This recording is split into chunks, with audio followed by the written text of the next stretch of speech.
जोंनि बयनिख्रुइबो देरसिन लोरबांथियानो जाबाय हार मानिनानै लानाय।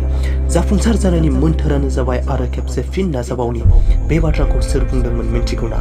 बे बाथ्राखौ बुंदोंमोन थमास आल्फा एडिसनआ। थमास आल्फा एडिसनआ 1847 मायथाइनि 11 फेब्रुआरि खालि जोनोम जादोंमोन। जाय सुबुङा 1000 बारनिबो बांसिन फेलें जानायनि उनावबो मोब्लिब बाल्ब दिहुननानै मुलुगखौ सोरां होना बयखौबो गोमोहाब होदोंमोन। थमास आल्फा एडिसनखौ उन्दैयाव सुबुंफोरा जाम्बा आरो फाग्ला होननासो बुङोमोन। बियो जाथावथारै खामानिफोरखौ मावोमोन आरो सानोमोन। सानसेखालि थमास आल्फा एडिसनआ मासे दाउखौ एम्फौ जानाय नुदोंमोन। दान्दिसेनि उनाव बे दाउखौ बियो बै जायगानिफ्राय गोजौ उदां अख्राङाव बिरलांनाय नुदोंमोन। बेनि उनाव थमास आल्फा एडिसनआ माखासे एम्फौ बुथुमनो हमनायसै आरो बे एम्फौफोरखौ बुथुमना लाबोनानै एम्फौफोरखौ दिग्लिनानै बेनि रोसिखौ लोगोनो लोंहोनायसै। थमास आल्फा एडिसननि गोसोआ सानखांनाय फैदोंमोन दि बे एम्फौफोरखौ जायोब्ला सुबुंफोरा दाउ बायदि बिरनो हागोन होननानै। नाथाय थमासनि लोगोआ बे एम्फौनि रोसिखौ लोंनानै बेरामसो जादोंमोन। जायनि जाहोनाव थमासआ गोबां सुबुंफोरजों रायजानो गोनां जादोंमोन। फरायसा समाव थमासआ जोबोर जाम्बामोन। माबा माबि सानहाबना बे बबेबा मोनसे मुलुगाव गोदोहाबना थायोमोन। फोरोंगिरिफोरनि रावा जायनि जाहोनाव बिनि मेलेमाव हाबनोनो खाबु मोनामोन।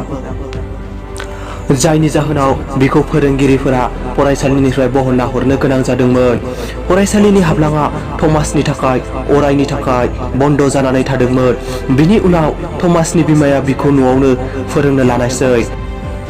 थमास आल्फा एडिसनआ जोबोर खम उन्दैमोन। 15 बोसोर बैसोआव बियो न'आवनो मोनसे लेब खुलिनायसै। बिनि उनाव बेयावनो रिसार्च खालामनो हमनायसै। बिखौ सुबुंफ्रा फाग्ला साननो लादोंमोन। नाथाय बियो गुबुननि खोथा बुंनायखौ खोनासङालाबानो गावनि साननाय आरो मावनायाव नांथाबनायसै। बेनि उनाव बे नाजालांबाय थादों आरो फेलें जालांबाय थादों, नाजालांबाय थादों आरो फेलें जालांबाय थादों। नाथाय थमासनि गासैबो फेलें जानायनि उनावनो फंसे राव थाथारोमोन।